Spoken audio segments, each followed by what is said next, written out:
राधे राधे सभी भक्तजनों को स्वागत है हमारे YouTube चैनल DBG ननाखेड़ा भजन संध्या में। आपसे अनुरोध है जो भी वीडियो आपके पास आती हैं वो पूरी देखें और यदि आपको पसंद आए तो आप लाइक और कमेंट करें और इसके साथ साथ आप इस चैनल को सब्सक्राइब करें और बेल आइकन घंटी दबाना जरूरी है जिससे कि आपको नए नए हमारे प्रोग्राम मिल सके। धन्यवाद।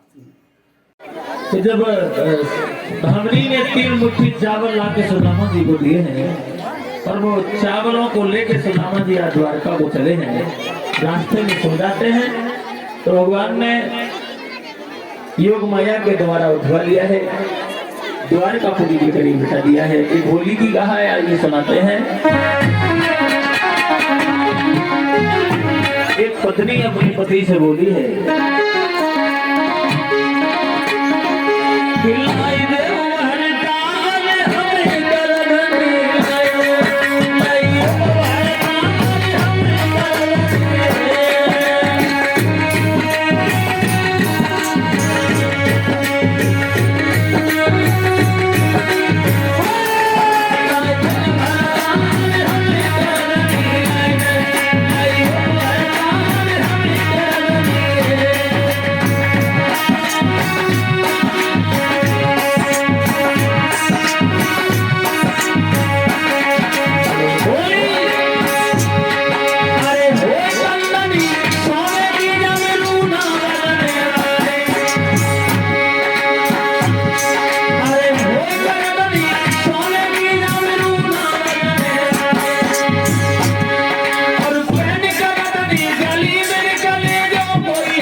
देखिए आपके बीच में अभी सुदामा जी की बड़ी अच्छी सी झांकी आ रही है, सभी इसके दर्शन करेंगे।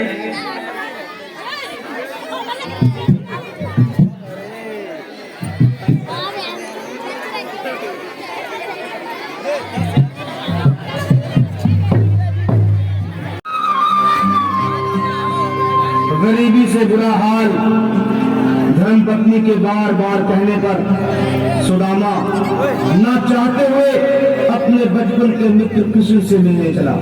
द्वारका देश के महलों के अंदर जाने का प्रयास किया तो द्वारपालों ने रोका। अरे ब्राह्मण, किधर को जा रहे हो? जानते भी हो यह मार्ग किधर जा रहा है? यह मार्ग द्वारकाधीश श्री कृष्ण के महलों को जाता है। हे विप्र, तुम यहाँ कहाँ भटक रहे हो? ए भाई, जानता हूँ ये मार्ग श्री कृष्ण के महलों को जाता है। मैं उनसे ही मिलने आया हूँ भाई। यह भी घूम रही द्वारकाधीश से मिलने का यह कौन सा समय है? महाराज अभी दरबार में नहीं है। अरे पंडित जी, श्री कृष्ण अपने क्या करो भाई, बस तुम जाकर कन्हैया को ये बता दो कि उनका बाल सखा सुदामा मिलने आया है। मेरे इस फटे हाल पर मत जाओ भाई, तुम बस जाकर मेरा संदेश उस कृष्ण को दे दो, उस कृष्ण को दे दो भाई। क्या हंसी ठट्टा करने को हम मिल रहे हैं? तुम चेहरे दीन निर्धन फटेहाल ब्राह्मण तुम्हारे अंग अंग से गरीबी बदहाली झलक रही है। और कहा महाराज श्री कृष्ण, क्षमा करना पंडित जी, हमें अपने प्राणों से हाथ नहीं धोने, जो तुम्हारा यह संदेश द्वारकाधीश तक पहुंचाए। सुनो भाइयों, अब मेरी भी सुन लो। जब तक मेरा संदेश उस द्वारकाधीश तक नहीं पहुंचाती, तब तक मैं यहीं बैठा हूं। चाहे मेरे भूख प्यास से प्राण ही क्यों न चले जाए।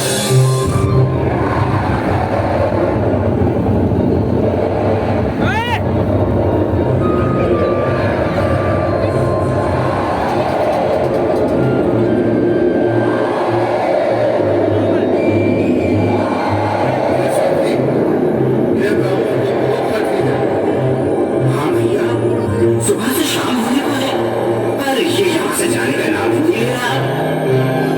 अरे देखो तो सही, इसकी देह कैसे कांप रही है, लगता है जैसे कान घुटनों पर रखे हैं।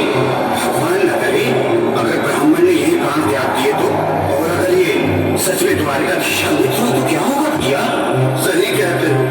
अगर ब्राह्मण हत्या का पाप लग गया तो पीढ़ियां नरक भोगेगी।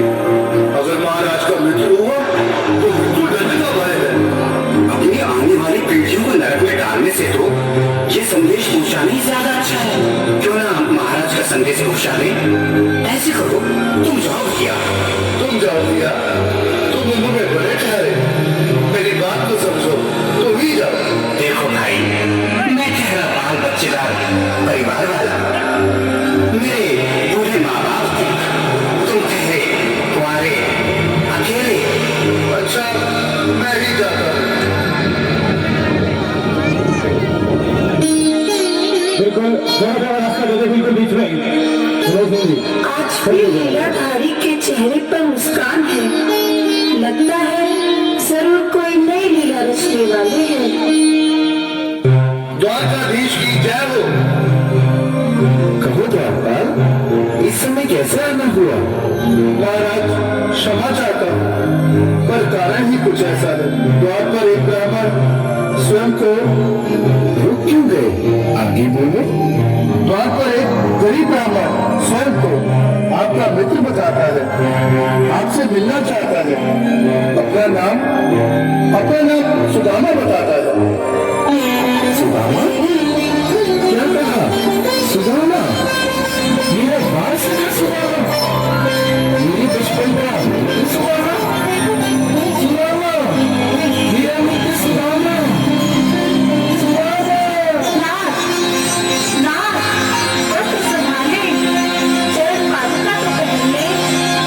स्वामी, स्वामी, स्वामी, स्वामी, स्वामी।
इस महल को अपना ही समझो मेरे बाल सखा, शर्माना कैसा।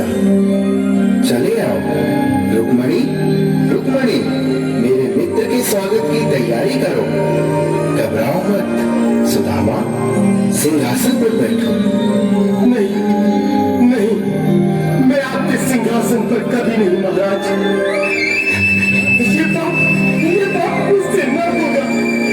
ये द्वारकाधीश, मैं निर्धन बदनसीब पक्का मारा कुछ ब्राह्मण आपके चरण में बैठ सकूं तो मेरा सौभाग्य होगा। दीनानाथ, दीनानाथ। सुदामा, मुझे महाराज कहकर प्रताड़ित ना करो। मैं संसार के लिए द्वारकाधीश हूँ, पर तुम्हारे लिए सिर्फ तुम्हारा बाल सखा हूँ। मुझे बचपन की तरह कृष्ण, कन्हैया या मोहन कहकर पुकारो।